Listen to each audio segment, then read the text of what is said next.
dans cette commune de Biganos, parce que c'est une commune importante du bassin d'Arcachon, et je vous dirai tout à l'heure que vous avez du travail à y faire quand même, et il faut y faire du travail.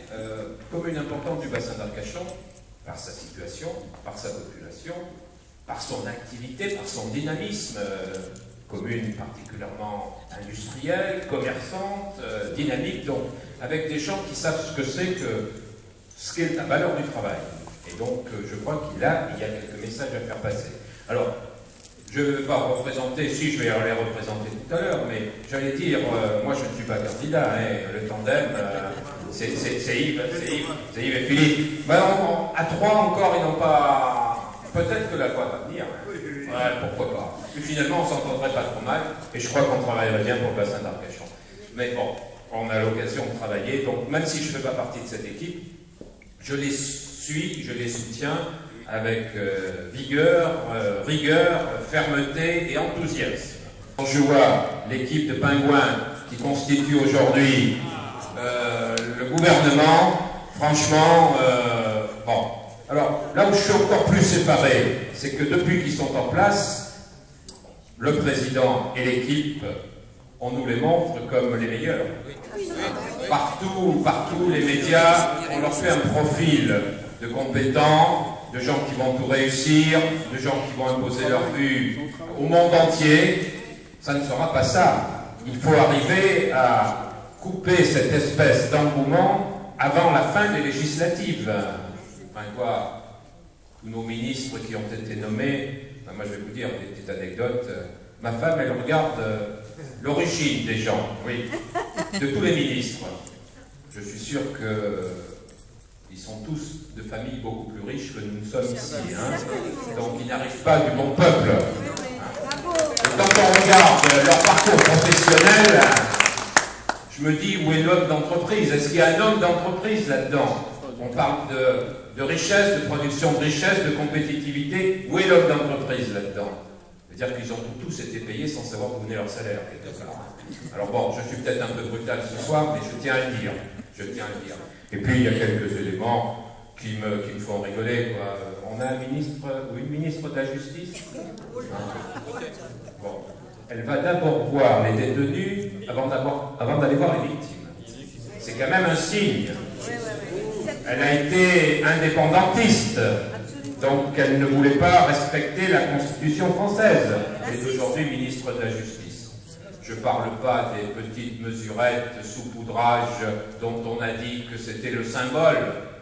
Bon, Yves en parlera sans doute de la réduction des salaires. Bon, parlons pas de la réduction des salaires. Si on n'est pas capable de payer nos élus aujourd'hui, c'est qu'on est vraiment très pauvre. Moi, je préférerais les payer encore beaucoup plus. Ça voudrait dire qu'on a beaucoup plus de moyens et qu'on est beaucoup plus riche.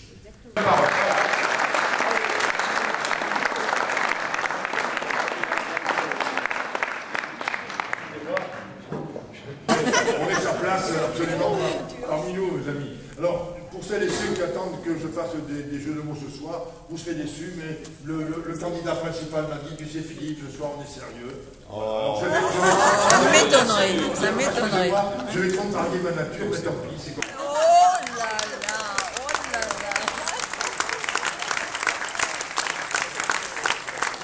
Vous avez compris. Ah, on a intérêt à s'aimer, hein. Chaque fois qu'on croise quelque chose, la voiture, il me raconte un truc. Mais il y a quoi? Il passe ses soirées quand même. Nous, on est là, on bosse et tout, on colle, on affiche et tout. Il est à Rasputin. Je peux vous en profiter. Oui, tous les soirs, on est. Mais c'est vrai qu'on prend du plaisir à faire campagne. Alors ce soir, on va faire un peu différemment parce que on est nombreux, mais en même temps une salle à taille humaine, et c'est bien normal à Biganos, on a tenu la campagne, donc on va pouvoir se parler, parce qu'on va faire un jeu de débat, de questions-réponses, c'est sympa, la taille le permet de la salle.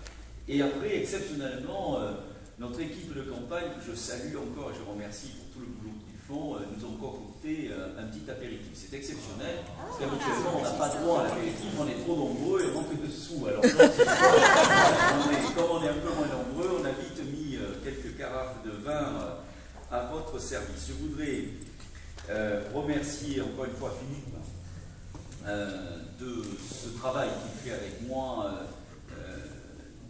convaincre, rencontrer, discuter, voir un maximum d'habitants du bassin pour essayer de gagner avec vous cette élection législative. Et puis saluer Jean-Guy ce soir qui est là, toujours à nos côtés. On a fait un gros boulot à Arès avec cette réunion, mais on a fait un gros boulot dans les rues d'Arès avec Philippe et Jean-Guy à la rencontre de tous les commerçants, les artisans. Et Jean-Guy, encore une fois, je le redis, et on va se le redire à chaque réunion, mais c'est important parce que c'est le moment de partage de ces réunions finalement, où chacun peut s'entendre, s'écouter. Merci de ton aide, de ton soutien, de ton amitié. Réellement, ça nous fait chaud au cœur. Et cela démontre, si on avait besoin de le démontrer, mais je crois que ça y est, ils ont intégré cela, on ne le lit plus dans la presse, on ne l'entend plus. Effectivement, les élus de ces municipalités de droite et quelquefois de gauche bienveillante nous accueillent ici, sur tout le bassin, avec beaucoup d'amitié. C'est important de le signaler parce que vraiment, il y a vraiment ceux qui veulent diviser parce qu'ils n'ont pas grand-chose à proposer, ni d'ailleurs sur le plan national et ni sur le plan local qui nous intéresse, donc ils cherchent à créer des antagonismes qui n'existent pas. La démonstration aussi, c'est d'avoir avec nous ce soir à Biganos Jacques Chauvet, qui est un ami bien sûr, et au-delà de ça, on ne s'est pas quitté aujourd'hui, on a fait l'Atteste, conseiller général du canton de l'Atteste, et ça démontre que tous ces élus-là sont autour de nous pour porter un projet de territoire que je vais m'efforcer d'aller plus en avant. Peut-être que je ne le fais dans les autres réunions où on parle beaucoup de national. On va peut-être parler plus de local ce soir pour raffiner les choses et puis discuter avec vous. Je voudrais bien sûr saluer la présence de nos amis de Biganos qui nous rejoignent ici tout particulièrement. Les habitants de Biganos, j'en ai croisé quelques-uns, vus sur le trottoir tout à l'heure et qui m'ont dit je serai là ce soir, et je les ai rencontrés et salués, ils sont là ce soir, donc merci à vous, habitants de Biganos, Beauliens, au premier rang desquels notre élu Bernard Bordet qui m'a accompagné cet après-midi dans les rues de Biganos. À travers lui, je salue Bruno Lafont, et Bruno est un ami personnel, on se connaît bien depuis extrêmement longtemps. J'ai été très heureux quand il a été élu maire en 2008, parce que je sais que c'est un homme de qualité, un homme courageux, qui remplit ses engagements et qui respecte ses engagements. Donc je suis très heureux de le savoir, maire de Biganos et président de la COBAN. On co-préside avec lui le pays bassin d'Arcachon-Val de Lège. Moi, en tant que président de la COBAS, eh bien, je représente le sud, il représente le nord. Et avec le général Lacoste, président de la communauté du Val de Lège, nous faisons vivre ce pays bassin d'Arcachon, Val de Lège. Alors, c'est pour nous important, on est un peu au milieu de la campagne, là, en termes de timing. Depuis lundi dernier, ça s'arrête pour le premier tour le 10 juin. On a déjà fait, c'est la 4e réunion publique, ou 5e, on en a 13 en tout. On voulait en faire 12, et puis en fait, on s'aperçoit que Cazaux est un quartier de la ville de l'Atteste, mais qui fait 4500 habitants. Donc avec Jacques Chauvet, on s'est dit, allons à Cazaux de façon spécifique. Donc du coup, on s'est rajouté une 13e réunion publique, tout particulièrement ici, sur le sud-bassin. Biganos est important sur ce bassin d'Arcachon, très très important, vraiment. Elle a beaucoup de spécificités, cette ville. D'abord, c'est une ville maintenant de 10 000 habitants, donc c'est pas rien. Je veux dire, il y a une population sédentaire forte. Géographiquement, elle est vraiment un carrefour. Philippe l'a dit, il a raison, c'est quand même le croisement du sud, du nord bassin et du Val de Lège, donc avec Bordeaux à 40 km. Donc vraiment, elle a une position très stratégique.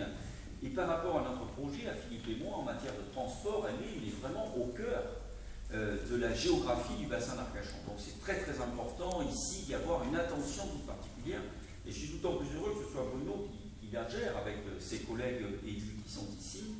C'est la seule ville industrielle aussi. Il ne faut pas oublier que Smurfit, la cellule du pain, voilà, à l'époque, il y a 30 ans, c'était le sport national. Les gens voulaient rentrer à la cellule du pain, comme on disait. C'était le pourvoyeur d'emplois pérenne, assis au cœur du bassin.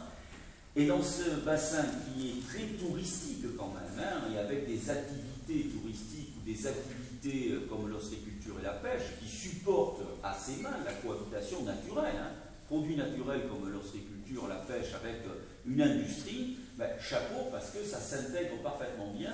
Et on est très fiers d'avoir cette unité industrielle pourvoyeuse d'emplois, d'activités sur Biganos. Mais c'est à souligner parce que c'est la seule activité industrielle réelle que nous avons, et d'industrie lourde. Quand vous visitez Smurfit, c'est pas de la petite industrie, c'est vraiment ce que l'on appelle l'industrie lourde. Eh bien, ça s'intègre bien. Et au XXIe siècle, on arrive encore à trouver les moyens de conserver une activité industrielle et une activité touristique. Et c'est à mettre à l'actif des élus de Biganos. On est allé au port de Biganos. C'est vraiment joli. C'est un petit port adorable, vraiment, qui est très typique. Rien à voir avec nos ports à nous, d'Andernos ou d'Arès ou d'Arcachon. C'est vraiment des ports quasi urbains, on peut le dire. C'est pas offense, il y a toujours ces cabanes, enfin, très industrieux maintenant, en volume de personnes, où on y fait cabane en fête, Andernos, mois de décembre. Là, c'est vraiment le petit port local, mignon, agréable, et en même temps la forêt. Et c'est pas aux Boyens qui sont ici qu'on va apprendre que la forêt est particulièrement présente sur leur territoire, eux, avec un maire qui est en même temps président national d'un syndicat sylvicole, donc véritablement au cœur de ce débat. Et donc, dans nos volontés à Philippe et à moi, on veut évidemment peser de tout notre poids sur le plan national pour que ces activités mer et forêt, tout particulièrement à Biganos, perdurent fortement. Je ne peux pas quand même m'empêcher de dire un mot sur l'actualité nationale. Demain, on a une grande réunion à Lujan. Je vous invite à venir. Marilène Deségaux sera là, nous accueillera, les sénateurs. On parlera autant de local que de national, une réunion un peu plus politique. Mais quand même, le respect des engagements en politique est important. Vous voyez, sans rentrer dans la gauche ou la droite, bon, vous connaissez mes convictions, je le dis tous les soirs, la politique qu'ils vont mener va certainement nous conduire, je ne le souhaite pas, mais malheureusement, on s'achemine vers cela petit à petit, comme en 81 d'ailleurs, où ça a pris 2 ans, ça mettra moins de temps maintenant parce qu'on est encore plus fragile, mais sur le plan économique, du chômage, de l'emploi, ils ne vont pas dans le bon sens. Mais quand même, ce président, au niveau des engagements, qui nous a dit, Hollande, le président Hollande, qui nous a dit pendant toute la campagne, écoutez, je serai, moi, en essayant de démontrer que son prédécesseur ne l'était pas, irréprochable. C'est-à-dire, toujours ce côté donneur de leçons, que moi je vis, je le disais à Philippe dans la voiture, depuis des années avec nos collègues, puisqu'ils sont maires aussi, socialistes locaux, toujours à nous donner des leçons en disant vous ne faites pas bien ça, avoir cette suspicion à notre égard de cela, enfin, c'est vraiment toujours ce truc qui est assez désagréable, parce que finalement, je veux dire, l'honnêteté, le respect des engagements, c'est pas de droite ou de gauche, c'est quelque chose que l'on a en soi ou pas, finalement. Et moi, j'ai jamais pensé que quelqu'un qui est de gauche ou de droite était potentiellement honnête ou potentiellement malhonnête. C'est au travers de son comportement et de ses actions que je me fais une opinion de l'individu.